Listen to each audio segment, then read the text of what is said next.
Hello, what's up? This is Trevion Davis. My American Government Final Project on the war on drugs and the war and the effect that the war on drugs have on America and the lasting effect it has on America. It all began with the Harrison Acts in 1914, which was the ban of use of opium, which opium was the favorite drug of use of the Chinese immigrants that came over. So America being a big racist country at the time really didn't care for, and the people in power really didn't care for any other race. So they couldn't just, lock you up because discrimination of your skin color. So instead of doing that, they correlated something that group of people use with something dangerous. So they saw that Chinese immigrants uses opium on the railroad trade, on the railroads, building the railroads. So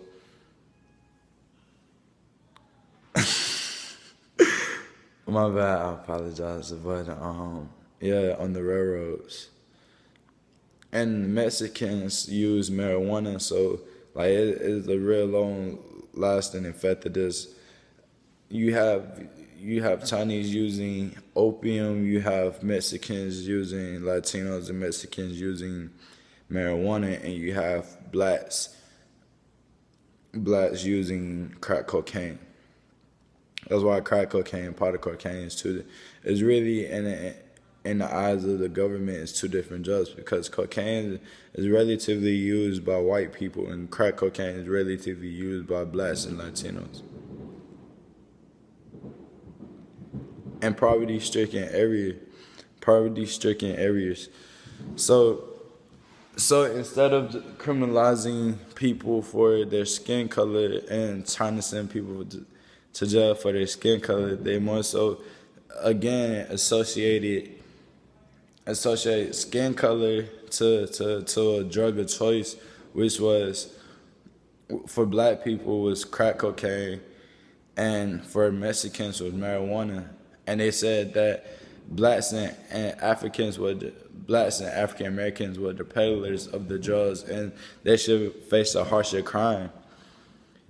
But you have right along the same amount of white people, white peddlers, white drug dealers, and stats have shown that whites use drugs just as much as blacks and Latinos, but whites don't make up as nearly much as the population. The jail population of 20 of 2/3 of the jail population is full with drug arrests, and then of those is of Mexicans, and those drug arrests are Mexicans and blacks and some whites, but mostly Mexicans and blacks. The most of the drug arrests that actually get like booked are of African American descent and Latino descent.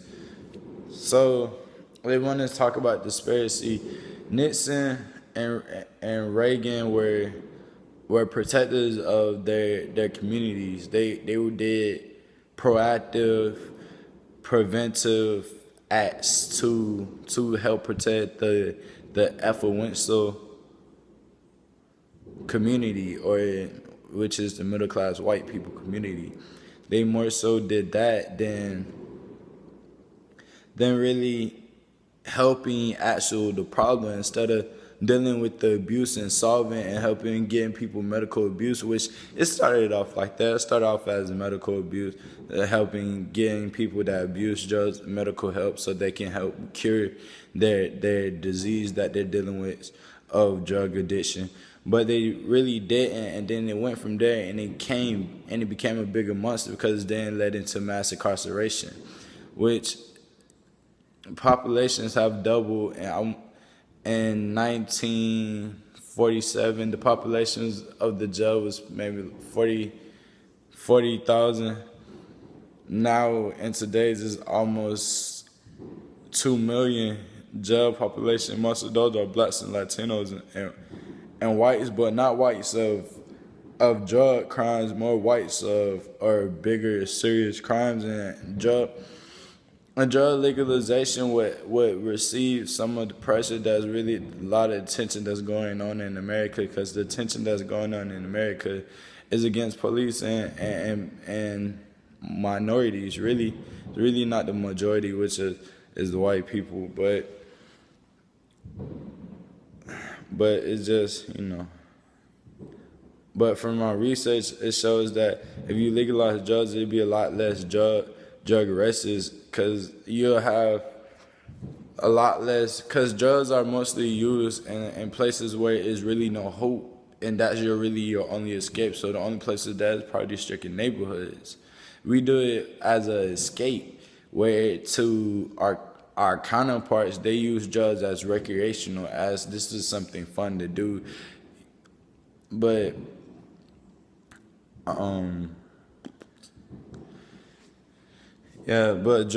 full legalization would slow down the crime rate, slow down the mass incarceration rates, because most of the most charges given are drug charges, and some places like New Orleans, where most cases that get heard by judges are drug cases.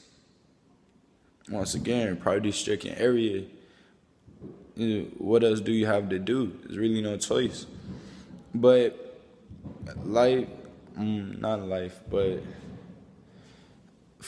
drug legalization would reduce, and then it would take a lot of the pressure off and the tension off going, because you wouldn't have police riding around in the hood all day.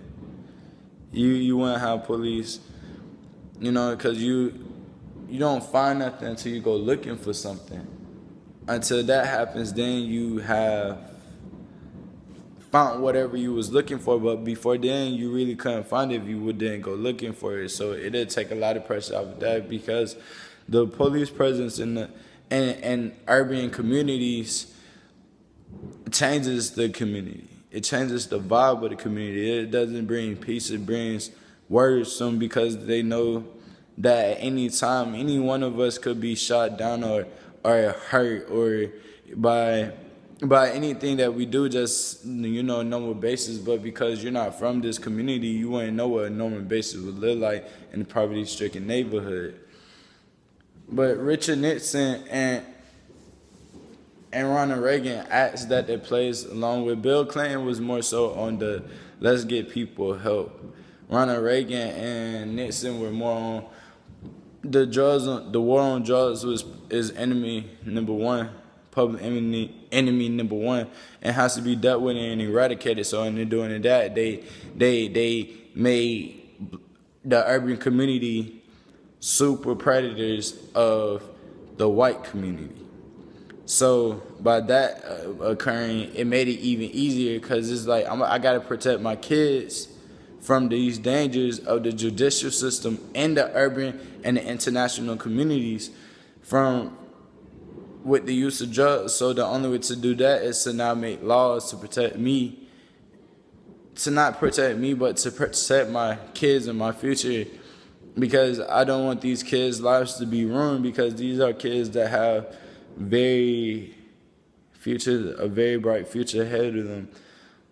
But to get back on top of to conclude my research, I found that legalization of drugs would help our crime rates, and that the acts and all of the war on drugs, the whole public enemy number one, say no to drugs, their programs, all of those were tactics to push these acts to then create these new institutions of mass incarceration and racial tension between people. But the war on drugs was an epic fail, complete epic fail. By all means, if you were not of the affluential community, it was an epic fail.